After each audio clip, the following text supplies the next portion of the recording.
ធ្លាប់លេងនឹងពុំងារកាលពីក្មេងនឹងគ្នាមិននឹកស្មានថាជាឧបនិស្ស័យក្មេងដែលខ្ញុំធ្លាប់ឈរក្បែររាល់ថ្ងៃคล้ายជាមនុស្សស្រីដែលខ្វាងមិនបានធំនឹងក្តីពុំងាររស់នៅឆ្ងាយពីគ្នាទុំអ្នកទុំน้องក៏មិនសូវស្និទ្ធស្នាលតែព្រោះស្រ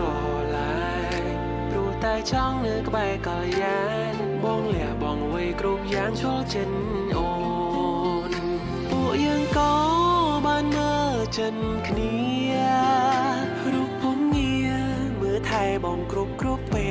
លបងថាបងមកនេះមិនខុសទេ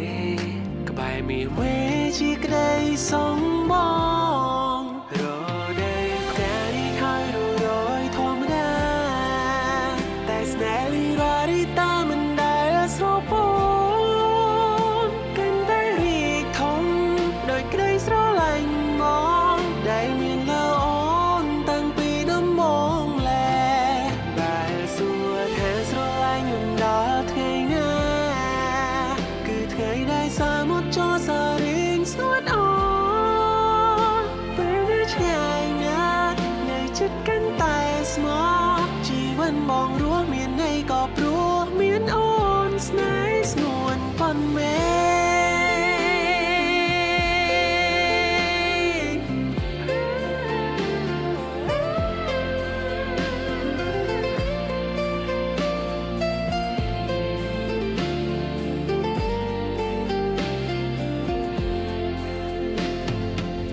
ថ្ងៃខ្លះក៏ហន់ថ្ងៃខ្លះក៏ធុញថំតែអារម្មណ៍ក៏ប្រោពេលឃើញមុខស្រីពិភពលោកទាំងមូលប្រែទៅជាស្រស់ស្រាយមានន័យក៏ព្រោះតែមានចរណៃមើលថែប